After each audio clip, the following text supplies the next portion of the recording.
here on Morning at NTV. Stephen Imbidi on Buganda right now, coming to you live from the home of the Lord Mayor of Kampala, capital city, also an opposition leader.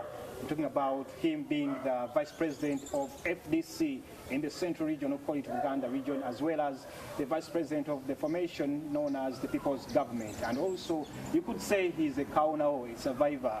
Is there anything else I've left out, Lord? The surplusage was not necessarily that I'm a Kaunao. I've never been a Kaunao. You survived when you went to Nairobi, many people were saying. Oh, in that particular context, yes, you are right. Okay, wonderful. Good morning. Good morning, viewers. Yeah. Okay, we are here to talk about politics, but also the government of Kampala. Many issues that are affecting you as the dweller, a resident, as well as a business person who is operating your business from Kampala. But to begin with, this Monday we saw news was all over, saturating that now you're in two new big shoes of being the Vice President of FDC for Uganda region. What is the task ahead for you? In the first place, I'm honored and privileged to be in that position, and once again I want to extend my appreciation to the party leadership for the assignment that was given to me and the trust vested in me and the entire party membership, rather fraternity. I thank you very much and I salute you. The task ahead, yes, it's a very challenging duty, challenging job, coming at a time when the country is in a dire state of democracy and the rule of law, good governance. It's a situation which is difficult to deal with in terms of developing political parties and having functional political institutions, robust institutions. It's not that easy because the regime in power right now is anchored on militarism. Its philosophy is militarism. Mr. Museveni and his team have no DNA of democracy. To tell you that you metamorphosed from military rule into a rule that is put into place by the people. You tell you it goes through elections, you tell you peaceful elections. Well, that's what he has to say. But for me, I'm looking at the environment, general environment obtaining in the country, and I believe the viewers and yourself, you will agree with me that what is saying actually is not concomitant with what is happening on the ground. You have the institutions in place. Himself actually is the chairman of a political party, but that is on paper. In practice, it's a totally different situation. So we don't have that functional multi-party democracy in place, a political dispensation that can easily engender the functioning of political institutions, political party. So there is no free competition of political ideas. There is no conducive environment for parties to flourish, for parties to function normally, for parties to operate in accordance with the dictates of their constitutions and the framework provided for in the constitution. Yes, the constitutional order is there. It talks about a multi-party democracy, but in practice it's not there. So that is the biggest challenge we are going to face. What more would you want? Because parties were abolished, then under his rule, parties were brought back, and then you are even able, for example, you are the Lord Mayor of Kampala, you were elected through the FDC ticket, which is a political party. Yes, there is some small latitude for individual actors within political parties to come up and participate in the electoral processes, in electioneering. 1 or 2, 3, 4, you can make it. But I'm talking holistically, the general picture. That do we really have a situation where people vote party manifestos and say, yes, this is the ideology of FDC, this is the ideology of NRM, this is the ideology of NOP-DP, mention it, and then it's on that premise and basis that people cast their vote, take a decision. That is a far cry as we talk right now. It's an illusion. So you get it, that's the whole point I'm making. Himself, when he tries to articulate the philosophy of NRM, he calls it a revolutionary party. That can't be an ideology of a political party, a revolution. A revolutionary agenda can't be an ideology of a party. What you're talking about are key tenets of a free and fair democracy. Just yesterday we were commemorating the International Day of Democracy. How do you rate Uganda's state of affairs in regard to democracy? You see, the key tenet is set out within the constitutional order we have right now. Look at our constitutional document, particularly our Article 1, the sovereignty of the people, the will of the people. I'll recite verbatim Article 1, Clause 4. Power belongs to the people. Not power belongs to the people, that's Clause 1. But there is Clause 4, which brings in the element of the will of the people being reflected in electoral processes. It provides that the people of Uganda shall determine who governs them, how they should be governed through regular, free and fair elections or referenda. That is the hallmark of a democratic dispensation enshrined within our constitution. So the question you have to ask yourself, is this provision a reality? Do people take decisions on who governs them, at least at a national level? That's not true. Do people exercise their will, their freedom to determine the destiny of this country? Are they in charge of the political trajectory of this country?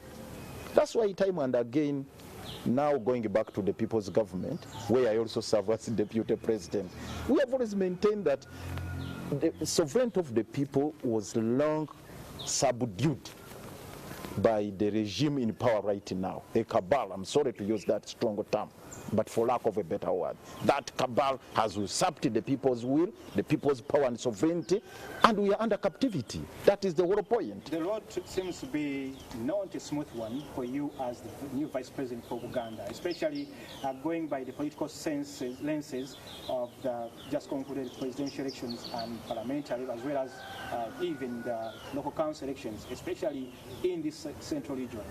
You having only 2 members of parliament from FDC, I'm talking about council from Maokota, and then also Honorable Semuju. And also in your council also you see you're also very few FDC members within the council. So this specific, I have 4 councillors. Yes, of course. Myself, actually, 3 councillors and myself, we have 4 members. This is definitely going to be a rough road for you to turn back the tide that is we are swimming into. You see, you are proceeding on a wrong premise. That's why I use going by the political lenses of 2020. But those political lenses, I'm sorry to say, they are warped in nature, because they are not factoring in the element of the political divide we have today. It's not along multi-party lines, no. It's along the regime in power as against the people. So you have 2 sides. You have the NRM regime, we call it a junta, vis-a-vis the people. That's where you have, that's where you stand. So all these other members, whether no... People you're talking about don't seem to look at things the way you look at them. I'm talking about don't seem to be looking blue, they seem to be looking red. Let me tell you this. At one point we all belonged to red, at the time of Tojukwatako. Red was a uniting factor for all of us. And you'll find me donning red without any reservations. Not at all. What does it signify? That's the question you have to ask yourself. What does it symbolize? So people did not necessarily vote party colors. No, that is not true. People vote according to, vote change as when they are taking decisions in elections. They are voting for the values. That's what they are thinking about, and say, look here, this particular person can easily propel the values I cherish, the values I hold dear, and this person stands with the people, can pursue the agenda we want. That's basically the consideration. And that's why some of us were elected. Never mind that I didn't stand on red color. You get it? And I've always mentioned that, look here, if we project this struggle very well and put it in its proper frame, people will appreciate it. And that's why some of us are advocating for a common front of all these political entities representing the oppressed people. NUP represents the oppressed people. FDC represents the oppressed people. DP, the same story. So it's about the oppressed and the oppressors. That is the divide we are talking about. Where do you belong? When you talk about this divide, the people of the oppressed and the oppressors, yes. Granted, yes. When I moved through the city, because I moved through the city, all tax park, the arcades, I hear the voices of the people. They are saying that now, this time round, the road mayor, Umrodi has been elevated, and this is the time for us to rally behind him, that maybe 2026, this is the time to have Umrodi on the presidential ballot. And this will be for political society if you don't fit to their prayers or your requests. You mean your eyes are already on 26? No, that's why I told you when I moved through the city, through the people you lead, that's the voice they have. And now they see you as being the vice president. You see, that's the mistake we have always been making as a country. You go through a botched election, a sham election. After that, you look at another cycle of election. And Mr. Museveni has mastered that game. He has mastered the game of twisting our mind to focus on elections so that 2016 is done, BSJ is rigged, let's focus on 2021. 2021 comes, first and foremost, he amends the constitution in 2018, which was creating a stumbling block. Yes, 2017, 2018, he amends it. From there, he proceeds and beats up everybody. He rigs the elections, he clings on to power.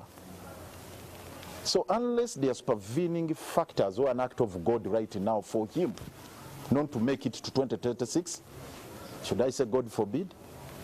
But that's the road they want the people of Kampala. Because those supervening factors always come with devastating effects, like what is happening right now in Eugene Conakry. Or it can happen when he dies in power. That would be dangerous. So yesterday we were celebrating, I think, International Day of Democracy. And it was his birthday, I'm told. Never mind that he doesn't know when he was born. Yes. We send him a message. If I get to know his real birth date, and that if he's celebrating the 80th birthday, like today, this year he celebrated my 51st. So if he tells us that exactly this is the day I was born and whatnot, anyway, the point is, if unless an act of God happens, he is determined to cling on to power. So what do you tell the people whose voices are pointing at you as their next leader in this struggle that you as the opposition are fronting? What will you tell them? Because now they see you being elevated every day, and then... My call to all the friends and foes, colleagues in FDC and the comrades in other political formations, it will be foolhardy for us at this material time to begin focusing on another election cycle when we have not dealt with the fundamentals. You can't freely compete with a military regime. It's not possible. The countries we admire, like it happened in Zambia, nobody claims to be the owner of the coercive machinery of the state. That is the army. The reason Akahinde Ichirima can even assume power, and business as usual continues. You get it? And there is no mutiny, there is no coup. But in Guinea Conakry it can happen. Kenya, the army does not belong to Uhuru. Next year they have elections. Uhuru is certainly out of the picture. Though he tried to change it. He attempted but failed, like many others. Kabila tried, failed. Okay, let's bring so you get it. Yes. Back to Kampala for the people you pretend as the Lord Mayor. There seems to be an order in the city. Talk about buildings which are collapsing. When you have the inspection and engineering department, when we have the vendors applying all over the streets of Kampala, when we have our children not in school, when we even have border riders who are crisscrossing whichever direction at whichever road or traffic junction. there seems to be no order when we have the political and the technical wing in Kampala. What's going on? We're talking about a cocktail of problems afflicting. Exactly, that's the situation. Total mess. Actually, the picture you are painting, that is total mess in the city. And that is symptomatic of the breakdown of the state structure in this country. So it's extremely difficult for people to begin focusing on the symptoms rather than the cause. It is important. There you'll blame wrong people. Like myself, you'll take me as a scapegoat. I inherited this mess. I am not one of the people who created it. But we're trying as much as possible to tackle it from the source. At the same time, yes, you can't ignore the symptoms. That's why when you have cancer, as they are treating it, there is also chemotherapy and whatnot. So we are dealing with both. Unfortunately, we overstretched myself, focusing on the cause and at the same time treating the symptoms. So what is the cause? What is the symptom? The cause, I've told you, breakdown of the state structure. Mm-hmm. It breeds impunity. It breeds the kind of the superstructure you see. So it's the given political environment, order on the ground, that determines the superstructure. The superstructure being the kind of social life we have in the country. So, talk about building collapsing, for example. It's impunity. And what breeds impunity? Because the legal framework is very clear. We have the Building Control Laws 2013. We have the Planning Act 2010. We have the building control regulations in 2000. We have all the legal framework you'd want. With this all in hand, one who is viewing Morning at NTV right now would say, now look at the road mayor lamenting with the council. Not only lamenting. When we vote, you see, I've told you we are addressing both. Mm-hmm. We are tackling the problem from the source. That is reconstructing the state, reconfiguring the state, so that it can address these challenges holistically. But at the same time, I am duty bound also to address my mind to the symptoms. That's why yesterday, all this, by the way, we are having sleepless nights. Yesterday, we presented a comprehensive report on before council on a number of issues, including the collapsing structures. And we took drastic measures and said, look here, going forward, we want to stamp out impunity by reining the people who are behind this. For example, the structure which collapsed in Chisenyi and Kitebi here, we are saying these people, Haruna Sentongo, should be prosecuted, and all those people, the engineers, the site engineers, our supervisors, they should all be prosecuted. But who has the powers to prosecute? It's not the Lord Mayor. Mine is to urge and push those who are responsible for this, to have these people arraigned before court. And we shall stand by that. Secondly, we're saying we have what we call COVID structures, the buildings that have been constructed during this period of pandemic. My brother Stephen Mbide here and others, as you are locked up in your homes, they are those who have amassed wealth. It is still. And they have nothing to do with it because of money laundering worldwide. It's difficult now to wire money to foreign banks. So what the problem they have, let's invest in building. And they do it very, very fast, breaching all the building standards. And so we are saying, going forward, let KCCA carry out a comprehensive investigation and overview of all what has been happening, the construction that have been happening during this COVID period, and see if they have... Because I can assure you, without sounding as a prophet of doom, this is not the last building that is going to collapse in Kampala. Oh, yes. We've seen them almost every year, we see buildings collapsing, but something must be done. And that's why we are saying most of these structures don't have plans. Like that, the one which collapsed in Chisenyi, they had no plan. In Kitebi, they had no plan.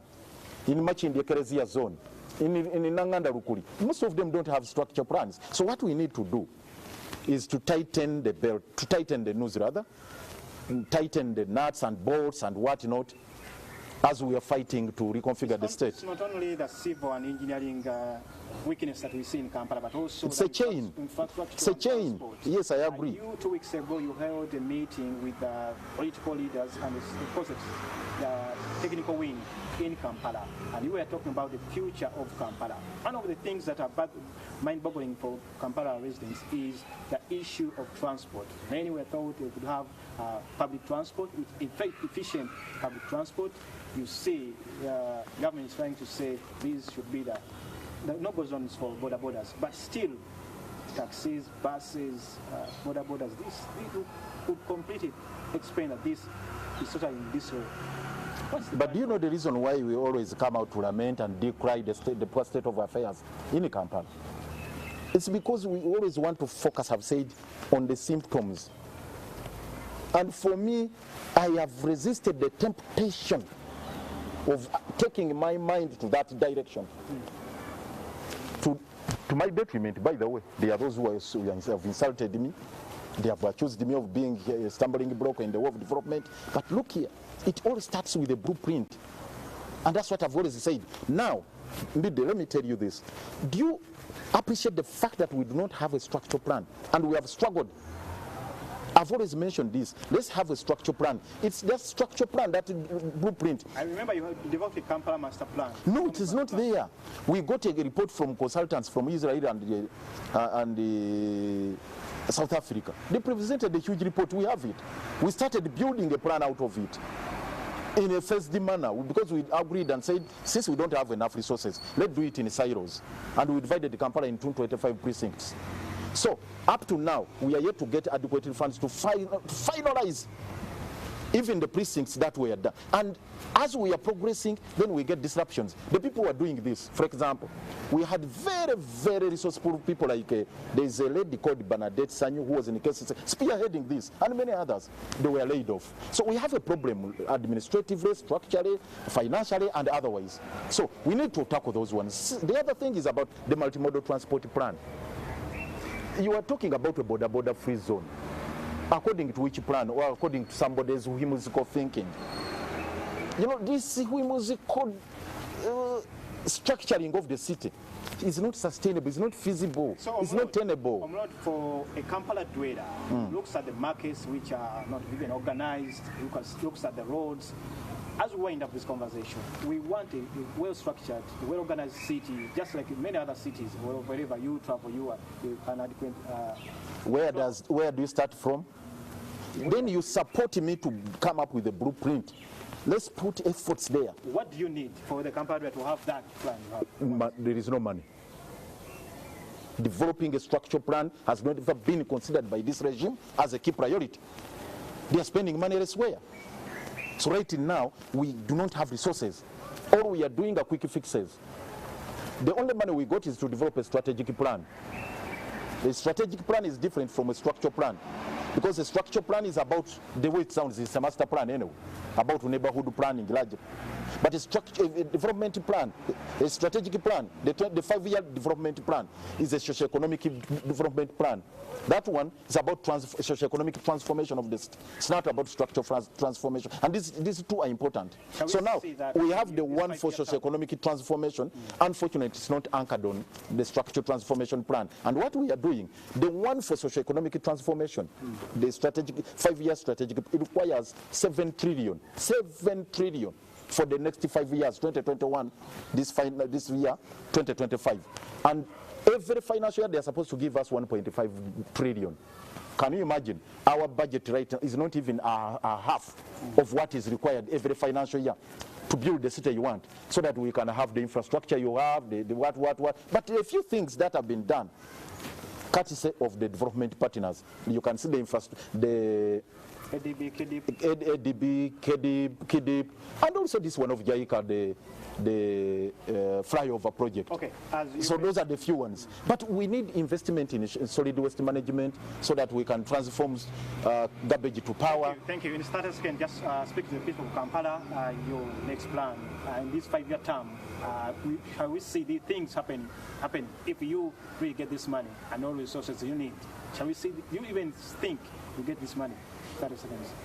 30 seconds, it's a tall order for me. All I can have, all I can say, let's deal with Mr. Museveni's politics, because it's the one inhibiting development in this country. It is Mr. Museveni's politics. Musevenism, the ideology of Musevenism is what is causing us problems across the board. Across board, I'm telling you, it is Musevenism, the ideology. Ugandans, let's deal with the Musevenism. When I talk about this, they say this man is obsessed with the Museveni. Yes, Musevenism is entrenched in our border politic. Musevenism is entrenched in our systems. We must do our best to expunge it from the system and then move forward as a country. The lawyer, Omulodi Wechibuga Kampala, Vice President of FDC Central Region, as well as the formation known as the People's Government. Stephen Imbido and Professor Wechibuga, I should say thank you so much for welcoming me into your home and sharing with us. Thank you too. Insights. I hope you picked something. Now I have to turn you back to studio because Romeo Busiko is there. Take it over from me, my brother.